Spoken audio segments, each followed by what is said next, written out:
ओडिया आध्यात्मिक गीतिजात्रार दीप्त आलोक जेतेबेले अपसरी जाए सेतेबेले अघटन नुहे बरং एक महार्घ मुहूर्त आसे। भक्त एवं भगवान एकाकार हो जाती। स्वर एवं सुर फेरी जाए ओंकार पाखकु। ओंकार प्रभु जगन्नाथ, स्वर एवं सुर बाणीकंठ निमाईचरण हरिचंद्र। नाश गले पछे तुम्हें की करिब करुणा भंडार भेई। दुखी गले नाश अर्चिब की जस पछे चौवर्ग देई महाप्रभु हे। बाणीकंठ आज नाहंती किंतु तांको सुललित कंठर आवेग और उच्छ्वास ओडिया प्राण को एबे भी स्पंदित करुछि। निमाईचरण थिले एक स्वयं संपूर्ण ओडिया गायकी और घरानार आद्य सुरकार। ओडिसी छांद, जणाण, भजन और पल्ली गीतर से थिले एक महान परंपरा। एही परंपरार अयमारंभ हुए केन्द्रापड़ारू।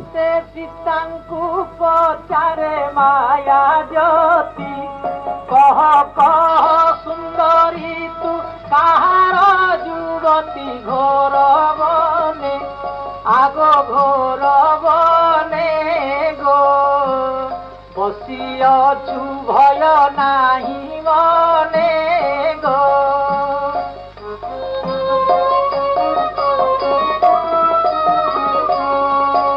सीतया बोलती जे अयोध्या घर मोर कांत दशरथ राजांक कुमर ज्योतिष आहे ज्योतिष हे। केन्द्रापड़ा तांको शैशवर एंतुड़ीशाल।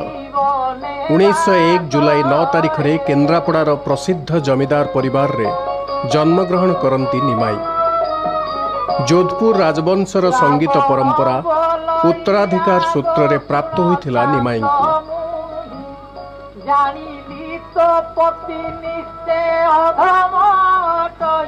तांकर प्रपितामह राधाश्याम नरेंद्र थिले जोधपुर राजघरानार दायात। एही धारारे संगीत निर्माण कलारे निजस्व गहन कारुकार्य को रोपी देले निमाई। काका गोकुल श्रीचंदन ठारू उत्साह पाई इष्टदेव राधा गोविंद जीउंक पर्वपर्वाणी रे से संगीत परिवेषण करती। भाव उन्माद भजन कीर्तनरू संगीतर साधना परे परे संचरी जाए सारा शैशव को।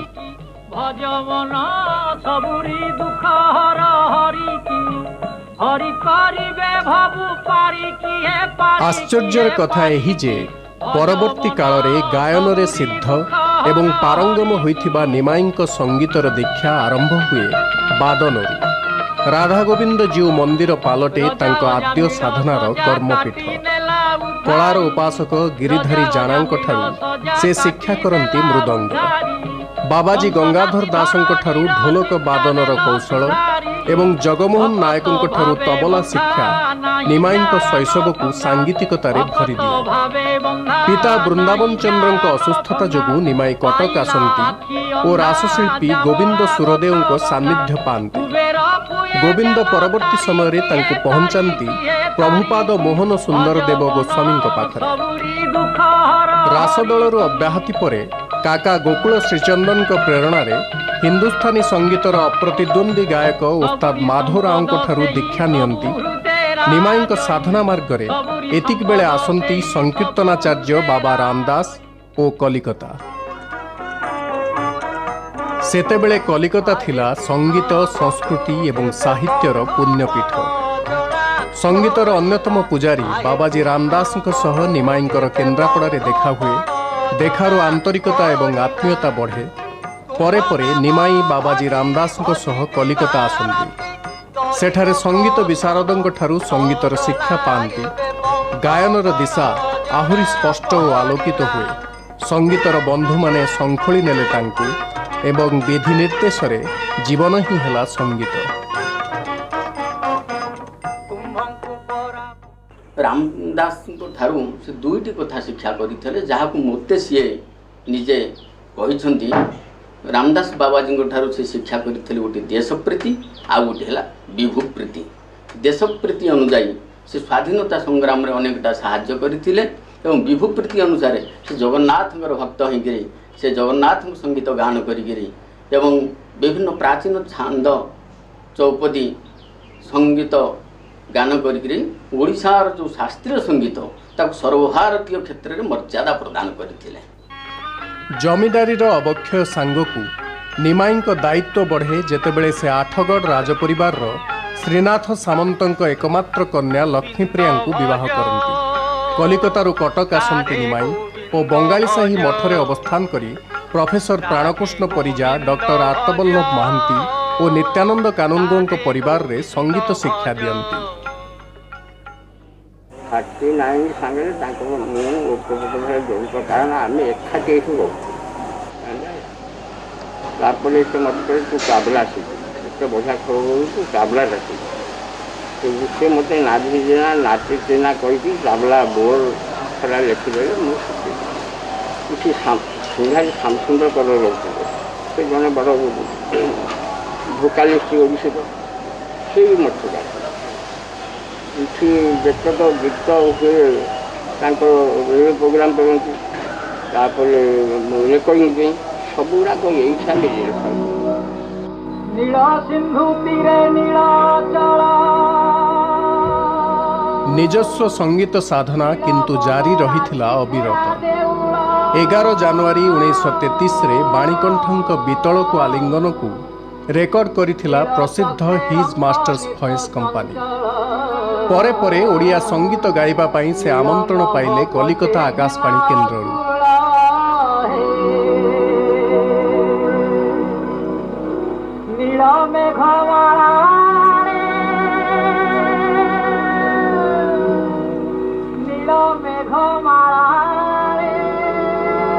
क्रमशः व्याप्त हेउथिला तांकर स्वरर प्रतिभा और आकर्षण। से पालटी जाइथिले ओडिया जातिर प्राणस्पंदन। एहाको अनुभव करी एचएमवी कंपनी निमाई को बाणीकंठ उपाधि रे भूषित कले। तांक गायन प्रसिद्धि को लक्ष्य करी आठगढ़ तत्कालीन संगीतानुरागी राजा राधानाथ देव बर्मन तांको राजसंगीतज्ञ पदरे नियुक्ति देले और निमाई अवस्थान कले आठगढ़ रे। देवे नव श्याम बंशी सोननी थरे थरे सुना दिगो आगो सहिनी थरे थरे सुना दिगो देवे नव श्याम बंशी सोननी सखी सुख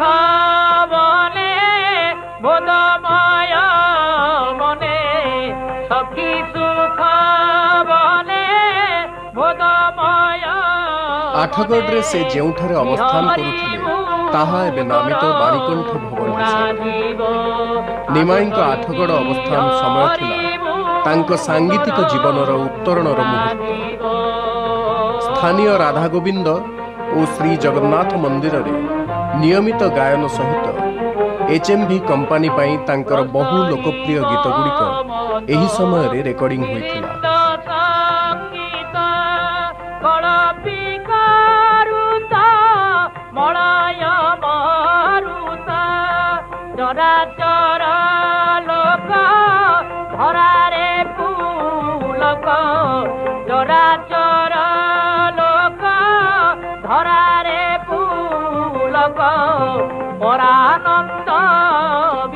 निमाई निजे कहूथिले मो गीत गुड़िक प्रभुंक पई समर्पित। सेगुड़िक मु गाए नाही, मो भीतरर एक अंतस्वर स्वतः प्रवृत्त भावरे एहाकु गायन करे।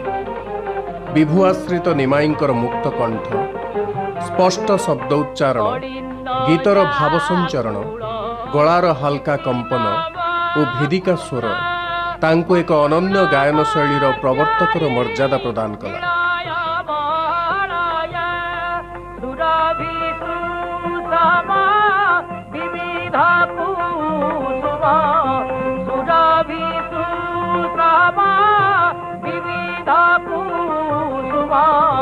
ମୟ ଚନ୍ଦ୍ରା ତପ ଟଣା দিব କୁସୁମମୟ ଚନ୍ଦ୍ରା ତତ୍କାଳୀନ ଆଠଗଡ଼ର ସୁରମ୍ୟ ପରିବେଶ ଓ ନିମାଇଙ୍କ ଅବସ୍ଥାନ ସତେ ଯେପରି ଓଡ଼ିଶୀ ସଙ୍ଗୀତ ପାଇଁ ମଣିକାଞ୍ଚନର ସଂଯୋଗ ଥିଲା। ନିମାଇ ଆଠଗଡ଼ରୁ ପୁରୀ ଯିବା ପରେ ପୁଣି ଫେରିଥିଲେ ଆଠଗଡ଼କୁ ଶେଷ ଅବସ୍ଥାନ ପାଇଁ ତାଙ୍କ ମୃତ୍ୟୁ ପରେ। ଆଠଗଡ଼ ଥିଲା ତାଙ୍କ ଗୀତି ଗଙ୍ଗୋତ୍ରୀର ପବିତ୍ର ଉତ୍ସ।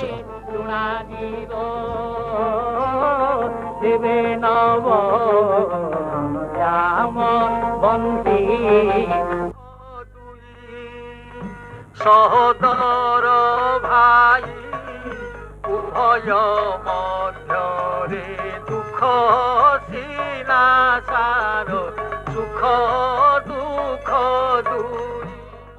ବାଣୀକଣ୍ଠ ନିମାଇଚରଣ ହରିଚନ୍ଦନ ତାଙ୍କର ନିଜ ସାଙ୍ଗୀତିକ ପ୍ରତିଭା ସକାଶେ ଦିନେ ଓଡ଼ିଶାରେ ଘରେ ଘରେ ପୁରପଲ୍ଲୀରେ ଜଣେ ପ୍ରାତଃସ୍ମରଣୀୟ ବ୍ୟକ୍ତି ଭାବରେ ପରିଚିତ ହୋଇଥିଲେ ଓ ଆଜି ତାଙ୍କ ସେ ପରିଚୟ ଅମ୍ଳାନ ରହିଛି। ସକାଳୁ ଜଗନ୍ନାଥ ମହାପ୍ରଭୁଙ୍କର ଗୁଣଗାରିମା ଯେଉଁ ସ୍ୱଭାବ ଗାମ୍ଭୀର୍ଯ୍ୟରେ ତାଙ୍କ ତୁଣ୍ଡରୁ ଝରି ପଡ଼ୁଥିଲା ତାହା ଓଡ଼ିଆମାନଙ୍କ ପ୍ରାଣକୁ ସ୍ପର୍ଶ କରୁଥିଲା। କାରଣ ମୂଳ ଗଙ୍ଗୋତ୍ରୀରୁ ଗଙ୍ଗାଜଳ ପାନ କଲେ ଯାହା ଲାଗିବ ଏପରିକି କାଶୀ ପରେ ବହୁଥିବା ଗଙ୍ଗାରେ ପାଣି କଲେ ସେପରି ଲାଗିବ ନାହିଁ। ଆମ ଓଡ଼ିଶାର ଯେଉଁ ନିଜସ୍ୱ ପ୍ରତିଭା, ଓଡ଼ିଶାର ଯେଉଁ ନିଜସ୍ୱ ଭାବ, ସେ ଭାବ ପ୍ରତିଭାର ସମ୍ମିଶ୍ରଣରେ ତାଙ୍କର ଏକ ପ୍ରାକୃତିକ ସଙ୍ଗୀତିକ ବନ୍ୟା ତାଙ୍କ କଣ୍ଠରୁ ଝରୁଥିଲା। ତେଣୁ ତାଙ୍କ ନାମ ଯଥାର୍ଥରେ ହେଉଛି ବାଣୀକଣ୍ଠ। ବାଣୀକଣ୍ଠଙ୍କ ସଙ୍ଗୀତ ଶୈଳୀ ଓ ମଧୁର କଣ୍ଠ ଶ୍ରୋତାଙ୍କୁ ଏତେ ଆଚ୍ଛନ୍ନ କରିଥିଲା ଯେ ସେ ପାଲଟି ଯାଇଥିଲେ ସମଗ୍ର ଓଡ଼ିଆ ଜାତିର ଆଧ୍ୟାତ୍ମିକ ସ୍ୱର। ଏହି ସମୟରେ ପ୍ରଯୋଜିତ ହୁଏ ଓଡ଼ିଆ ସିନେମା ଶ୍ରୀ ଜଗନ୍ନାଥ। ଭକ୍ତି ସଙ୍ଗୀତ ଗାୟନରେ ନିମାଇଙ୍କର ବିକଳ୍ପ ଅଚିନ୍ତନୀୟ। ବିଶେଷ ଅନୁରୋଧରେ ନିମାଇ ନିଜେ ଅଭିନୟ କଲେ ଏହି ଚଳଚ୍ଚିତ୍ରରେ ଚାରଣ ଭୂମିକାରେ ଓ ପ୍ରଚ୍ଛଦପଟ ଗୀତକୁ ମଧ୍ୟ ଗାଇଲେ।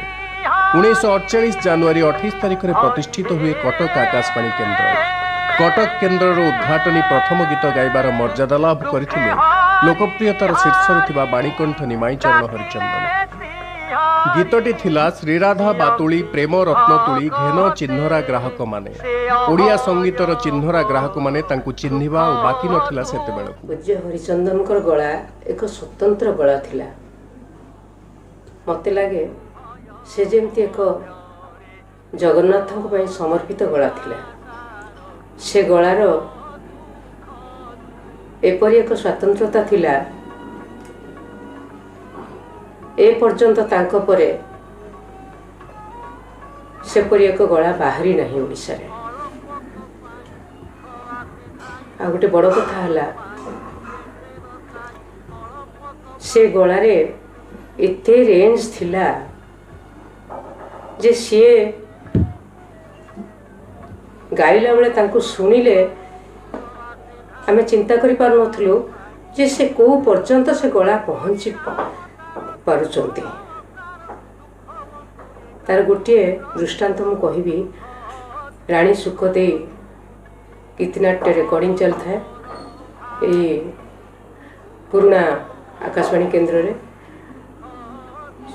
ସେତେବେଳେ ତ ଆଜିର ଷ୍ଟୁଡ଼ିଓ ଭଳିଆ ଏତେ ସବୁ ନଥିଲା ବ୍ୟବସ୍ଥା। ଗୋଟିଏ ଷ୍ଟୁଡ଼ିଓ ଥିଲା, ତା ଦେହରେ ଆମର ରେକର୍ଡିଂ ହେଉଥାଏ। ଏବଂ ଏବେ ଯେମିତି ଜଣେ ଜଣେ ଗୋଟେ ଗୋଟେ ମାଇକ୍ ଧରିକି ଠିଆ ହେଇକି ଆମେ ଗୀତ ଗାଉଛେ ବା ଏସବୁ ବ୍ୟବସ୍ଥା ମଧ୍ୟ ନଥିଲା। ତେଣୁ ଗୋଟିଏ ମାଇକ୍ରେ ସିଏ ସେପଟେ ଗାଇବେ, ମୁଁ ଏପଟେ ଗାଇବି। ଏଇଭଳିଆ ସୌଭାଗ୍ୟ ମୁଁ ପାଇଥିଲି। ସେଥିରେ ସିଏ ବାଙ୍କି ରାଜା ହେଇଥିଲେ, ମୁଁ ଖୋର୍ଦ୍ଧା ଜେମା ହେଇଥିଲି। ତ ତାଙ୍କର ମୋର ଯେତେବେଳେ ଡୁଏଟ୍ ଗାଇବାର ହେଲା, ମୁଁ ବସିଛି ମାଇକ୍ର ହାତେ ଦୂରରେ। ସେ ବହୁତ ଦିନ ତଳ କଥା, ମୋତେ ଲାଗୁଛି ବୋଧହୁଏ 60-62 କି 60 ବି 58 ଏମିତି ହେବ। ତ ସିଏ ସେତେବେଳେ ରେକର୍ଡିଂ କଣ୍ଟ୍ରୋଲ ରୁମ୍ ପାଖାପାଖି ନଥିଲା। ଭୁବନେଶ୍ୱର ସ୍ୱର୍ଗତ ଭୁବନେଶ୍ୱର ମିଶ୍ର ସିଏ ରେକର୍ଡିଂ କରୁଥାନ୍ତି। ସେ ବାରମ୍ବାର ଦୌଡ଼ିକି ଯାଉଥାନ୍ତି କଣ୍ଟ୍ରୋଲ ରୁମ୍କୁ, ଆସିକିରି କହୁଥାନ୍ତି ଭାଇନା ଆଉ ଟିକେ ପଛକୁ ଯିବେ, ପଛକୁ ଯାଉଥାନ୍ତି, ଆଉ ଟିକେ ପଛକୁ ଯିବେ। ଏମିତି କହି କହି କହି କହି ଶେଷକୁ ଯାଇକି ଡୋର ପାଖରେ ବସିଲେ। आपण मैंने चिंता करंतु गोटे माइक थुआ होईची को घर मझिरे से गोटे कबाट पाखरे जाई बसिलेनी सेटा पुणी तार डेड एंगल माइक रो एवं सेठी बसी कहले मु एठी गाइबे तुम जा रेकर्डिंग करछ करो कारण आउ ताठू किछि अधिक सुविधा नथिला जे हाँ आउ दूरे की जाई कि तांको रेकर्डिंग करी हबो आउ दूरे की करथिले मध्य तांको गळा ठीक आसी थांता से गोटे इन्स्टान्स मो जीवन में मु मन पकाए बेले बेले से सेठी बसी गीत गाइथिले एवं मु हाते दूर रे बसी गीत गाइथिली 10 हाते दूर भितर जो फरक सेटा आपण माने ही अनुभव करिवे मु कहिबाटा ठीक हबने कारण मु तांको विषय किछि कहिबा मोर दृष्टता छड़ा आ किछि मने करूने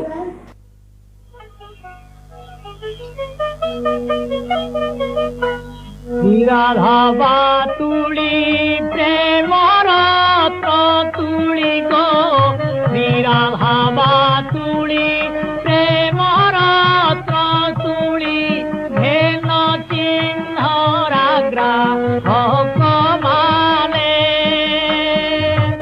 मो ना राजेन्द्र किशोर हरिचंद मो बाणीकंठर मध्यम पुत्र जगन्नाथ अनेक देखिकी अनेक अनेक समय गीत किसी लिखिं से कि किसी किसी पंक्ति से लिखिकी मो पाक पठाती मुझे कटक थाए कहते तुम बाकीटा पूरण कर मुझे जगन्नाथ गीत गाइबी जटा से गोटे लिखी गीत आए चका आखि तुमको जेठरे जे देखी ताहृद पटरे रुह लाखी यहाँ सी लिखी मु पूरण करदेली मंगल आरती बेश देखी पलक न पड़े मोर आखि जेते देखुले नुआ दिशु थाओ से रूपरे आखि रहे लाखी पतित पावन वाला गुड़ाई पतित जने बेगुछ बुड़ाई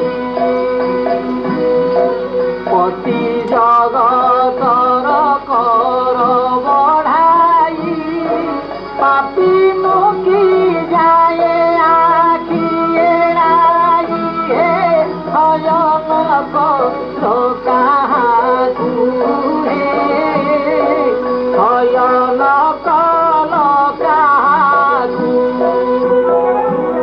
ଯାହାଙ୍କ ଜୀବନ ଥିଲା ଚିରନ୍ତନ ପ୍ରଭୁ ଆଶ୍ରିତ ସେ ବା ଜଗନ୍ନାଥଙ୍କ ଭାବବନ୍ଧନରୁ ଦୂରେଇ ରହିଥାନ୍ତି କିପରି? ଆଠଗଡ଼ ରାଜାଙ୍କ ପ୍ରଦତ୍ତ 100 ଏକର ଜମିବାଡ଼ିର ସମ୍ପଦକୁ ପଛରେ ଛାଡ଼ି ନିମାଇଁ ଆସିଲେ ପୁରସ୍ତମକୁ ପ୍ରଭୁ ଶ୍ରୀ ଜଗନ୍ନାଥଙ୍କ ପ୍ରତ୍ୟକ୍ଷ କୃପା ପାଇବା ପାଇଁ। କିଏ ଜାଣିଥିଲା ସେତେବେଳେ ଯେ ସମୟକ୍ରମେ ପ୍ରଭୁ ଓ ଭକ୍ତଙ୍କ ଏହି ଆହ୍ଲାଦପୂର୍ଣ୍ଣ ଆନନ୍ଦମୟ ସମ୍ପର୍କ ଅତୁଟ ହୋଇଯିବ ବୋଲି। ବାଣୀକଣ୍ଠଙ୍କ ପାଇଁ ଜଗନ୍ନାଥ ଏବଂ ସଙ୍ଗୀତ ଏ ଦୁଇଟା ଥିଲା ପ୍ରଧାନ ଏବଂ ସେ ଜଗନ୍ନାଥଙ୍କର ନିକଟତର ହେବା ପାଇଁ ସେ 1969 ମସିହାରେ ଆସିକି ପୁରୀରେ ରହିବା ଆରମ୍ଭ କଲେ ଏବଂ ସେ ଆସି ପ୍ରଥମେ ହରିଦାସ ଠାକୁର ମଠରେ ରହିଲେ ଏବଂ ତାପରେ ସେ କେମିତି ମନ୍ଦିର ପାଖରେ ରହିବେ ସେଥିପାଇଁ ଚିନ୍ତା କରିକି ଏ ମାଟି ମଣ୍ଡପ ସାହିରେ ଏ ଘରଟାକୁ କିଣିଲେ ଏବଂ ସେ ସବୁବେଳେ କହୁଥିଲେ ଯେ ଏଇଟା ମୁଁ ଘରଟା କିଣିଛି ମନ୍ଦିର ପାଖରେ ଏବଂ ପ୍ରତିଦିନ ମନ୍ଦିର ଯିବା ପାଇଁ ସୁବିଧା ହେବ ଏବଂ ଯଦି କେତେବେଳେ ବି କୌଣସି ଅସୁସ୍ଥ ଅବସ୍ଥା ମୁଁ ମନ୍ଦିର ନ ଯାଇପାରିବି ତାହେଲେ ଏଇ ଘର ଛାତ ଉପରୁ ମୁଁ ନୀଳଚକ୍ର ଦର୍ଶନ କରିବି ଏବଂ ତାଙ୍କର ତା ଛଡ଼ା ଦୁଇଟା ମାନେ ହବି ଥିଲା ବା ଯେଉଁ ସଉକି ଥିଲା ତାଙ୍କର ଚିଠି ଲେଖିବା ଏବଂ ରୋଷେଇ କରିବା। ତାଙ୍କର ଓଡ଼ିଶାର ମାନେ ପୁରପଲ୍ଲୀରୁ ତାଙ୍କର ବିଭିନ୍ନ ଜାଗାରୁ ଚିଠି ଆସେ ଏବଂ ସେ ସମସ୍ତଙ୍କୁ ମାନେ ଚିଠିର ଉତ୍ତର ଦିଅନ୍ତି। ଆଉ ରୋଷେଇ କରିବା ହେଉଛି ଗୋଟେ ମୁଖ୍ୟ ପ୍ରତି ପର୍ବପର୍ବାଣୀରେ ସେ ନିଜେ ରୋଷେଇ ଘରେ ବସି ବିଭିନ୍ନ ପ୍ରକାରର ସୁସ୍ୱାଦୁ ମାନେ ପିଠାପଣା ସବୁ କରନ୍ତି ଏବଂ ରୋଷେଇ ସରିଲା ପରେ ସେ ସମସ୍ତ ନାତି ନାତୁଣୀମାନଙ୍କୁ ଧରିକି ସାଙ୍ଗରେ ବସିକି ଖାଆନ୍ତି। ବାଣୀକଣ୍ଠ ଯଥାର୍ଥରେ ଥିଲେ ସରସ୍ୱତୀଙ୍କ ଦ୍ୱାରା ଅନୁଗୃହୀତ। ମୁକ୍ତ ଓ ଉଦାତ୍ତ କଣ୍ଠରେ ତାଙ୍କର ଏକାଧିକ୍ରମେ ଦୀର୍ଘ ସମୟ ଧରି ଗାୟନ ତାଙ୍କୁ ଏକ ଅନନ୍ୟ କଣ୍ଠଶିଳ୍ପୀ ଭାବରେ ପରିଚୟ ଦେଇଥିଲା। ସେ ଥିଲେ ଜଣେ ସ୍ୱଭାବ ଗାୟକ।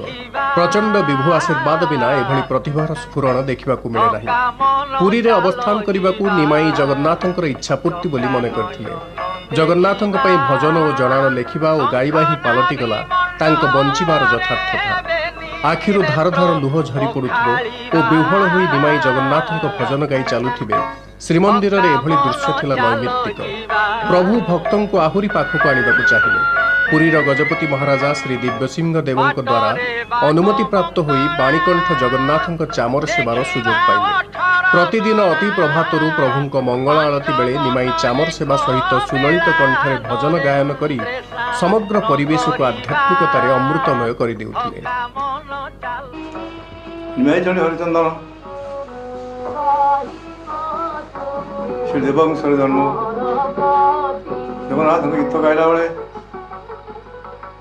आखिर धार धार लुह जाइला तो से एकाधारे 10-20 गीत सब मुखस्त था आम खाता कथा आजकल देखा लगी लगी लगे गीत सर लगी सागे सागे लगी आखि बुझ लुह जड़ी जा जगन्नाथ छड़ा से किसी जानते नहीं। आसो मोर सरग तरालो आसो आसो आसो मोर अला अला कालियानो रखजा तरालो आसो आसो आसो मोर सरग तरालो आसो आसो आसो मोर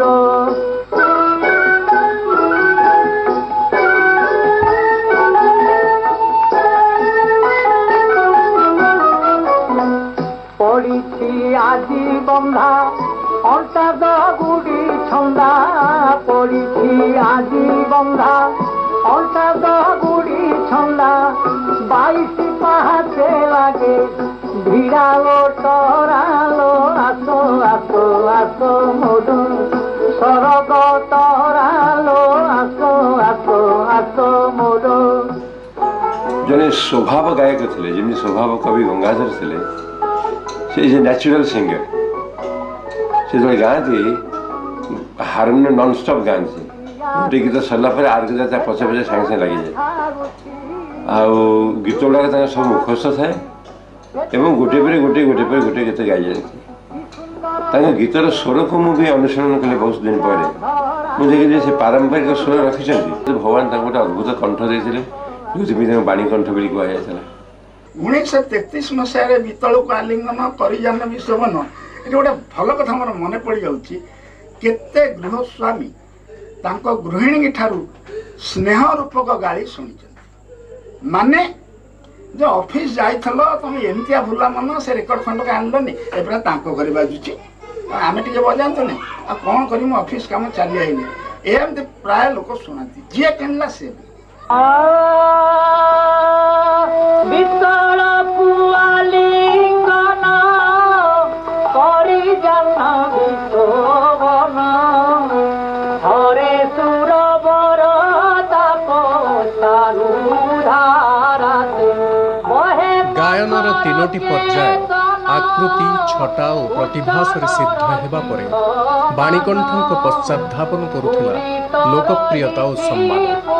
ओडिशा संगीत नाटक एकाडेमी केंद्र संगीत नाटक एकाडेमी एवं सम्मानास्पद पद्मश्री समेत अनेक पुरस्कार रे सम्मानित करा जायथिला तांको।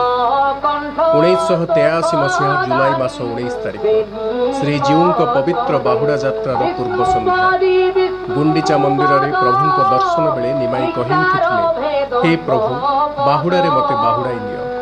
भगवान सबुबेले भक्तर अधीन। परम भक्त बाणीकंठ निमाईंक अनुरोध को सेवा उपेक्षा करते किपरि महाप्रभुंक बाहुड़ा सहित मर्त्यलोकरू बाहुड़ी जाइथिले बाणीकंठ।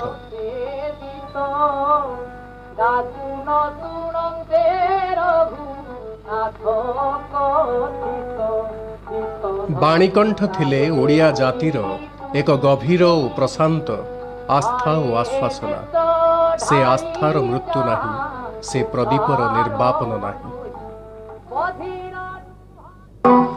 बहु चाली न जानी गो पाद करुथाई गंगा बहु चाली न जानी गो जिते बेले बहु सड़की चलिब घरे पड़ी जीव डका बहु चाली न जानी गो पाद करुथाई गंगा बहु चाली न जानी गो बहु बाप घर ठाकू अइला ससुर घर को जेउ दिन बहु बाप घर ठारू अइला ससुर घर को अपना पतिर संगे संग नाई रसरे रसाए परकू बहु चाली न जानी गो पाद करुथाई गंगा